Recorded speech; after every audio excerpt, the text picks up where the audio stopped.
Welcome to AV news. నేను మీ Vedic royal. అట్టహాసంగా శ్రీకాళహస్తి పాలక మండలి ప్రమాణ స్వీకారం.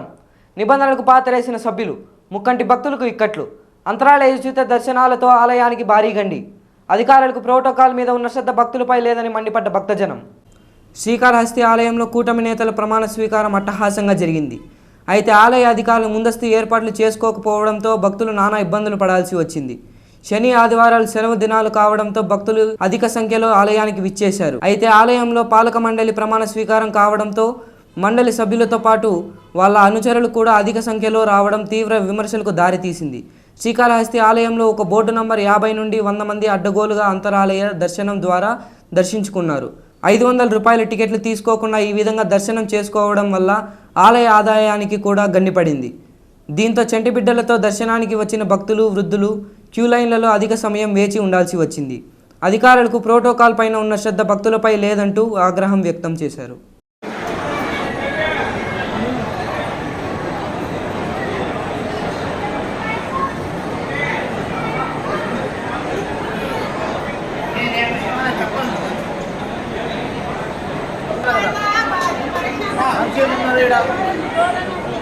సండే జనాలు ట్రైన్ టైమింగ్ ఉంటుంది, ముసలు ఉంటారు, చిన్నపిల్లలు ఉంటారు. ఈ టైం అన్ని 12 గంటలకి మధ్యాహ్నం జనాలు ఉన్నప్పుడు ప్రమాద స్వీకారం చేసే టైము. పొద్దున 4 o'clock లేచి చేయాలి. దేవుడు వస్తున్నాడు అండి. ప్యూర్ మనీతో చేస్తున్నారు. ఇది తిరుపతి అయినా తిరుమల అయినా ఎక్కడైనా సరే మొత్తం ప్యూర్ మనీ మైండెడ్ అయిపోయినారు. 200 అంటే 200 టికెట్ తీసుకున్నాము, దాని తొందర అయిపోతుంది. ట్రైన్ టైమింగ్ ఉన్నది. ఏందండి ఇది? ఇదే చేసే విధానం దేవుడికి దూరం చేస్తుంది హిందూయిజం అయిపోయి మనం దేవుడికి మనలోనే దూరం చేస్తున్నాం. జనాలు ఇబ్బంది పడే ఇంకోసారి రాడకుండా చేస్తున్నాం మనమే.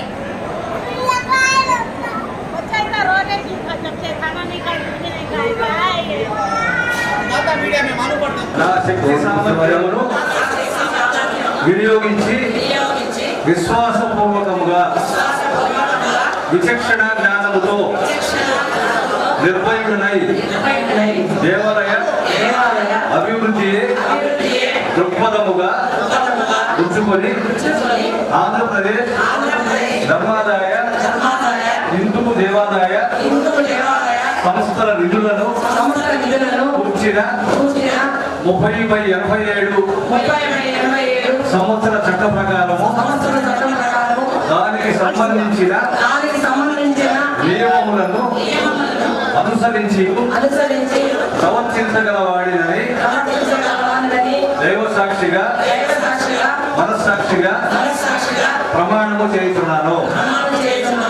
దాని తర్వాత రహస్య ప్రమాణ పత్రం దాని కింద ఉంటుంది. చదువు ఒకేసారి పెడతాము. దాని కింద కంటిన్యూషన్ పెడతాం.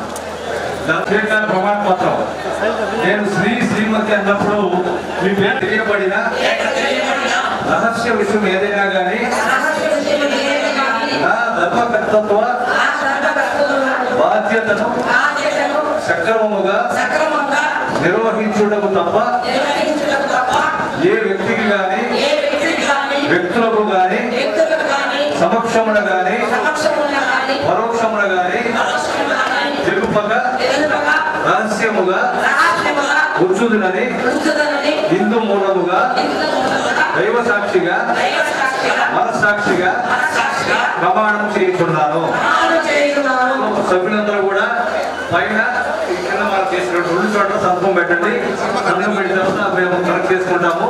ఇది అయిపోయిన తర్వాత మనందరం కూడా అడ్మినిస్ట్రేటివ్ బిల్డింగ్ లో 3rd ఫ్లోర్ లో మనకి ప్రత్యేక సమావేశాన్ని నిర్వహిస్తున్నాము. ఓన్లీ బోర్డు మెంబర్స్ మాత్రమే దయచేసి మనకి 3rd ఫ్లోర్ రేజన్ ఆఫీస్ ఎవరైతే ఉన్నారో ప్రతి బోర్డు మెంబర్కి మనం రేజన్ ఆఫీస్ లో పెట్టాము. మీ బోర్డు మెంబర్ని అడ్మినిస్ట్రేటివ్ బ్లాక్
కూడా ఏకగ్రీవంగా ఇచ్చినటువంటి వాళ్ళు తీర్మానించమైనది. సో గా ప్రకటించడం ఈ సమావేశం కంప్లీట్ అయిన తర్వాత ట్రస్ట్ బోర్డు సభ్యులందరూ కూడా స్వామివారి ఆశీర్వచనాలు తీసుకుని భవిష్యత్తులో భక్తులందరికీ అద్భుతమైన సేవా కార్యక్రమాలు అందించే విధంగా వీటితో పాటు మా కూటమి ప్రభుత్వం వచ్చిన తర్వాత ప్రత్యేకంగా ఆలయ అభివృద్ధి కోసం భక్తులకి మనం కల్పించాల్సిన సౌకర్యాలార్థం ఒక కొత్త ఆలోచనతోటి మన రాష్ట్ర ముఖ్యమంత్రి గారు పవన్ కళ్యాణ్, ముఖ్యమంత్రి గారు చంద్రబాబు నాయుడు గారు, అదేవిధంగా రాష్ట్ర ఉప ముఖ్యమంత్రి గారు పవన్ కళ్యాణ్ గారు ధర్మాన్ని కాపాడాలని ప్రతి ఒక్కరిని మన సమాజంలో చక్కటి అవకాశం కల్పించే విధంగా పరస్పరంగా గౌరవించుకుంటూ ఏ కార్యక్రమం చేసినా కూడా దేశం కోసం చేయాలని నరేంద్ర మోడీ గారు ఏ విధంగా పిలిపించారో ఆ స్ఫూర్తితోటి రాష్ట్ర వ్యాప్తంగా మనం అభివృద్ధి కార్యక్రమాలు చేసుకుంటూ వెళ్తున్నాం.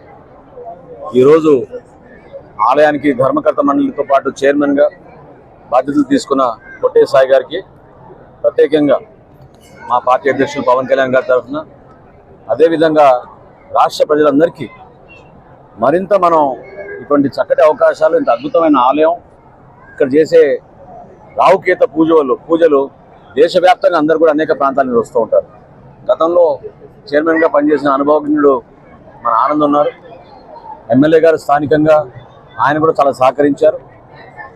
ఎండోమెంట్స్ మంత్రి గారు ప్రత్యేకంగా ఆనంద్ రామరెడ్డి గారికి ధన్యవాదాలు తెలుపుకుంటూ ఇక్కడ ఉన్న అధికారులు కూడా చేసే ప్రతి కార్యక్రమం ప్రజలకి అంకిత భావంతో చేసే విధంగా ముందుకెళ్దాం. మీ అందరి సహకారం ఎంతో అవసరం. ఒక అద్భుతమైన డెస్టినేషన్గా మనం మార్చచ్చు.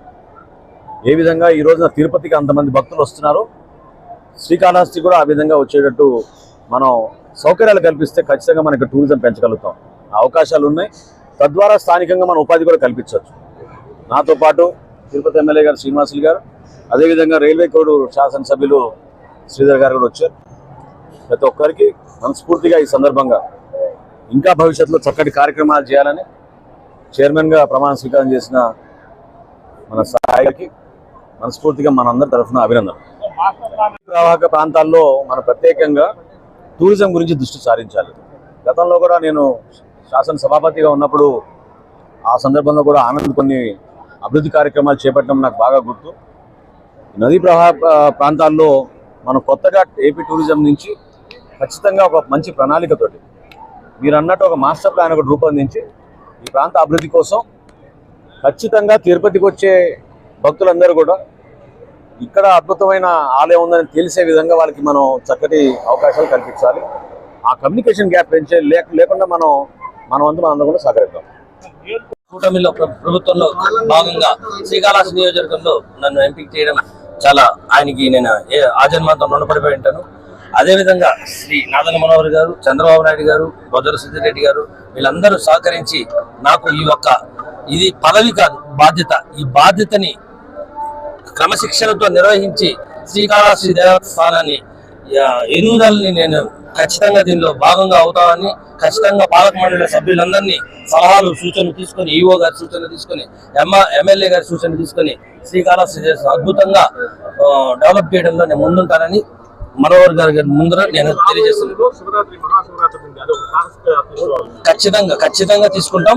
ఖచ్చితంగా ఆలయ అభివృద్ధిలో భాగంగా శివరాత్రి జరిగే ఆ ఒక్క బ్రహ్మోత్సవాల్ని కూడా లాస్ట్ టైం ఎలా జరిగిందో మీరు చూశారు. ఒక్క ఇబ్బంది జరగకుండా జరిగింది. అలాగనే ఈ కూటమి ప్రభుత్వం ఉన్నంత వరకు ఆలయంలో ఎటువంటి ప్రాబ్లం జరగనీయకుండా పిల్లలకి కానీ బిస్కెట్లు, పాలు, అదేవిధంగా భక్తులకి నీళ్లు మేము లాస్ట్ టైం ఎలా చేశారో చూసాం కూటమి ప్రభుత్వం. అదే విధంగానే శివరాత్రికి నేను ముందు. Thank you.